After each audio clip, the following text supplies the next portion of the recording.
Cecilia Cisneros, a breast cancer survivor. I have a wonderful husband and 2 little girls. I have always been very active. I don't drink or smoke. No woman in our family that we know of has ever had breast cancer.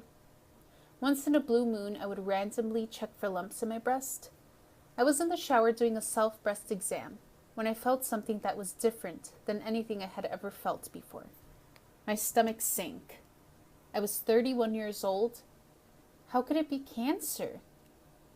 I made an appointment with my nurse practitioner the next day. Her first comment to me was that statistically there is no way it could be cancer.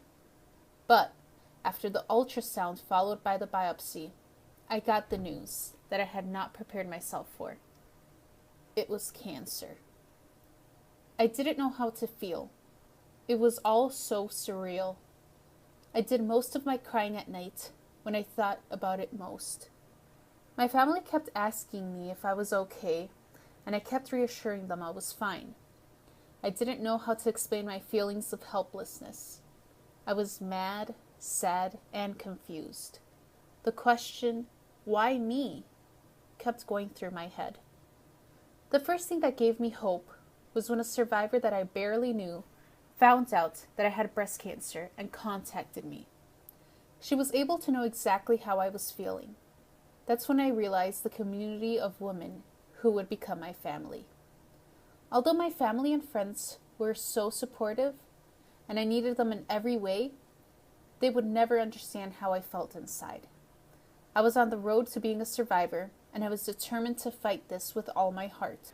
Because I caught it in the early stages, my oncologist, who I love, thought all I would need was a lumpectomy. She recommended a surgeon who agreed, but before he took out the tumor, he wanted to do an MRI to see how much to take out. This saves my life. The MRI results showed another tumor, one that was deeper and bigger than the one I had found. Now I have 2 tumors in my breast.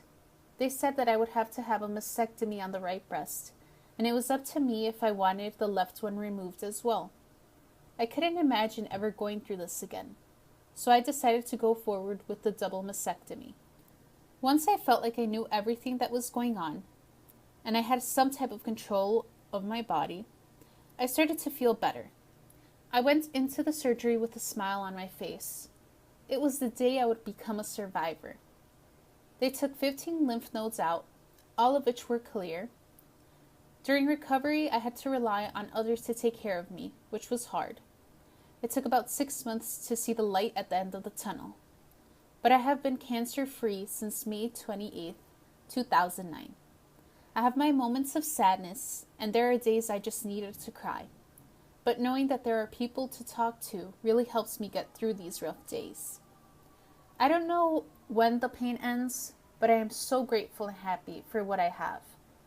It makes me want to live my life to the fullest every day. I believe things happen for a reason. I lived my life on the fast track, and now I have slowed down. I love my children, I love my husband, and I love my life.